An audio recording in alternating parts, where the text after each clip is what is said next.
Once again, my dear viewer, welcome to Dr. Paul Kibicho, PhD, QB, And as we wait for this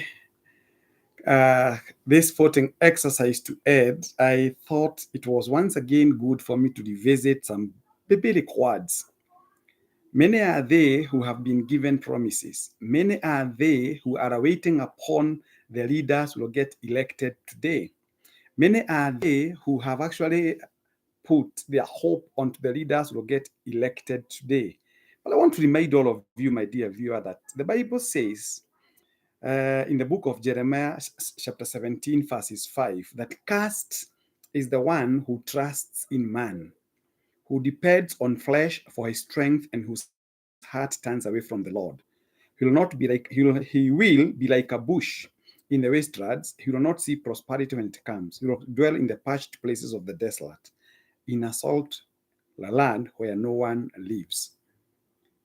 It is very, very important that as we continually wait for what we call this exercise to end, we have had a lot of things happening. We have been told a lot of things that are currently happening.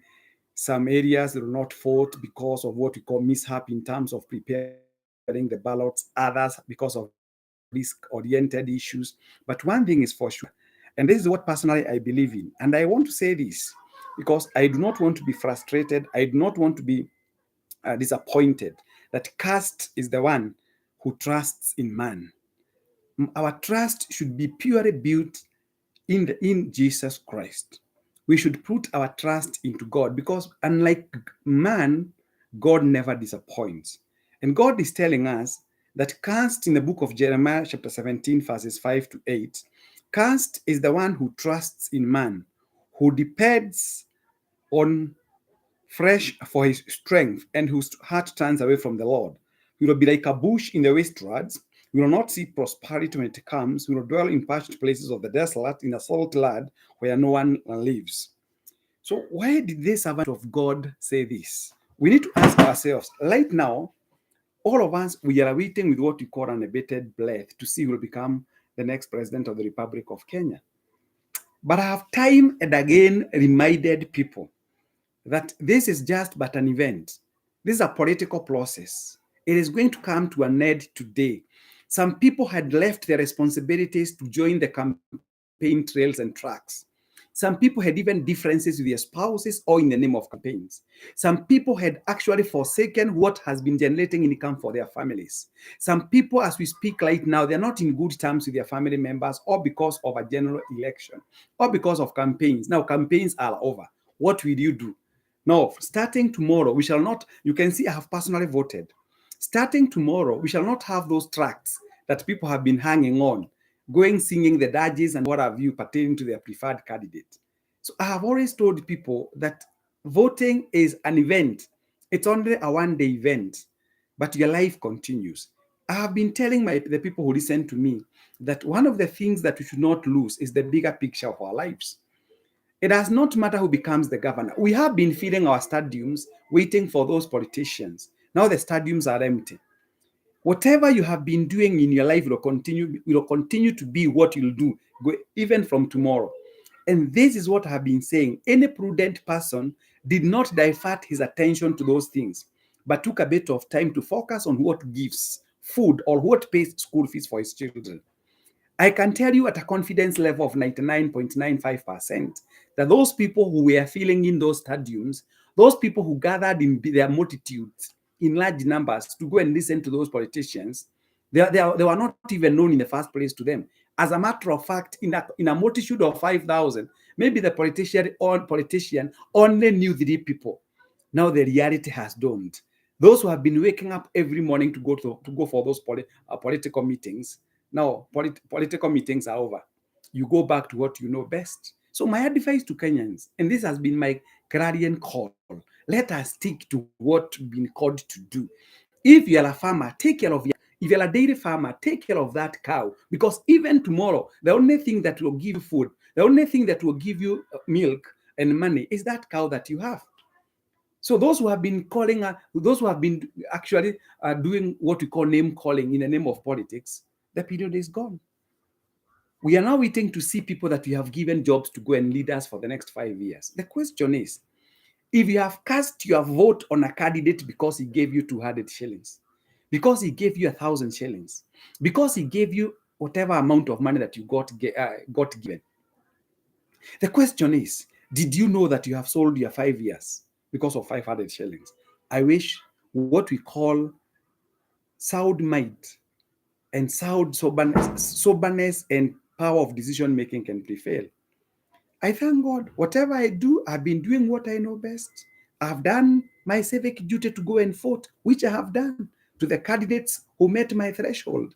So, Kenyans, let us now focus to what puts food on our tables. If you're a family person and you are not vying for any political post, remember that by the end of the day, you continually do what you've been doing. So, can you perfect the art of doing what you know best? Forget about, don't even quarrel with your neighbor. If your neighbor was for a different, he was actually riding on a different political stand, that was him. And you don't have to quarrel. Because by the end of the day, what makes people quarrel are leaders. And these leaders, when they get elected, they disappear into the horizon. They disappear into the thin air. You are left with your neighbor. So the best thing to do is to love your neighbor, love what you do, and keep your eyes focused on what puts food on your table. Whatever pays school fees for your children, whatever buys clothes, whatever provides clothing for your children, whatever it is that enables you to pay your house rent, whatever it is that enables you to pay your utilities, keep your focus on that. But don't trust man. Don't trust man. And that's what the Bible has told us here.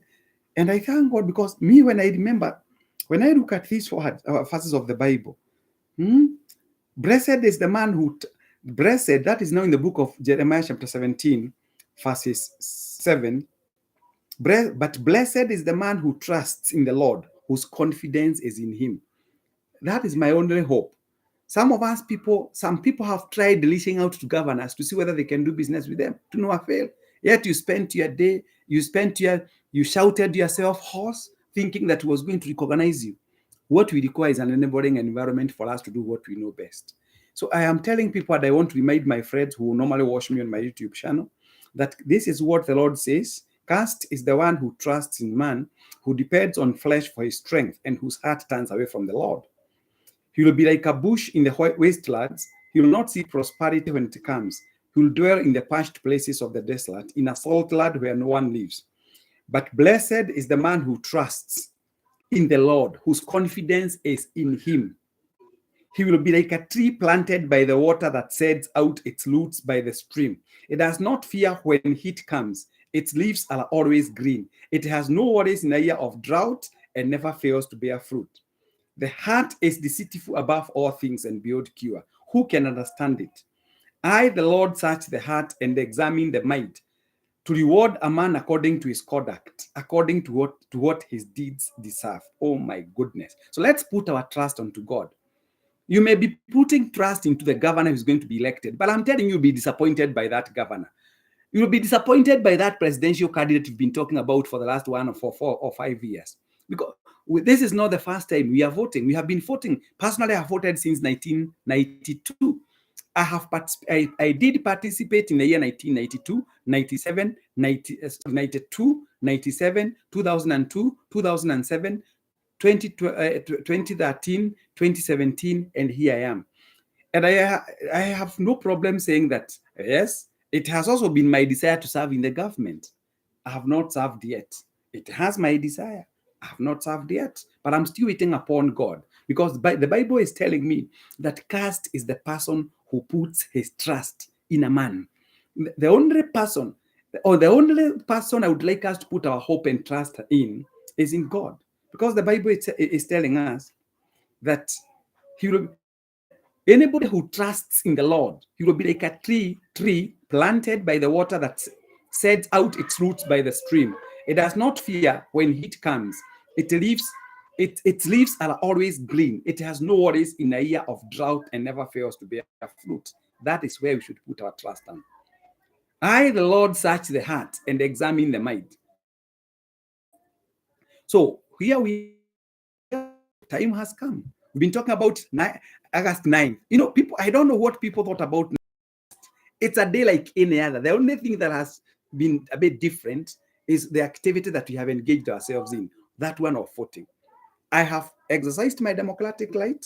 I have voted. I'm waiting upon the Lord, the leader that He will give us. And my prayer is that we may be given an enabling and environment to do what we know best.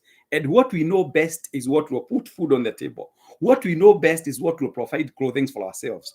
What we know best is what will provide for our children. So the only thing that we require by the end of the day is to have an enabling environment in order for us to work and provide for our families. May God bless all of us. May God bless Kenya. May we remain peaceful. May we maintain peace and tranquility. And may we know that we have given men and women jobs. They are only going to, we have no note. As a matter of fact, what Kenyans seem to be forgetting is that when you talk about your preferred candidate, you're not just talking about a preferred candidate. You are talking of having given an individual 5 years lifeline. You are giving somebody a job for 5 years, Madam Sarome.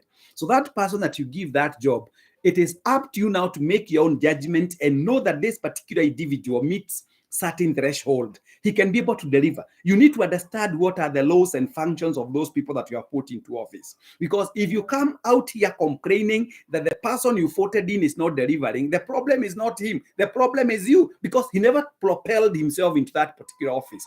We actually did. So we must live by our choices, and choices have consequences. So if you do a mistake like now, today is that we have about 2 hours before we close what we call the polling stations. If you make a mistake of putting the wrong candidate, you live with it for the next 5 years. The choice is yours. We have been given this space by the Constitution to go and exercise our democratic right. We do our civic duty. Let us have the right candidates. For those people who have not voted, for those who may get a chance of listening to me in my YouTube channel, please vote and vote wisely. Kindly subscribe to my YouTube channel. Once again, Dr. Paul Kebicho, PhD, QB, HSC, and I thank God for all of you. Your support has not gone unnoticed. May God bless you. Always a pleasure talking to you. And I wish Kenyans peace, peace, peace.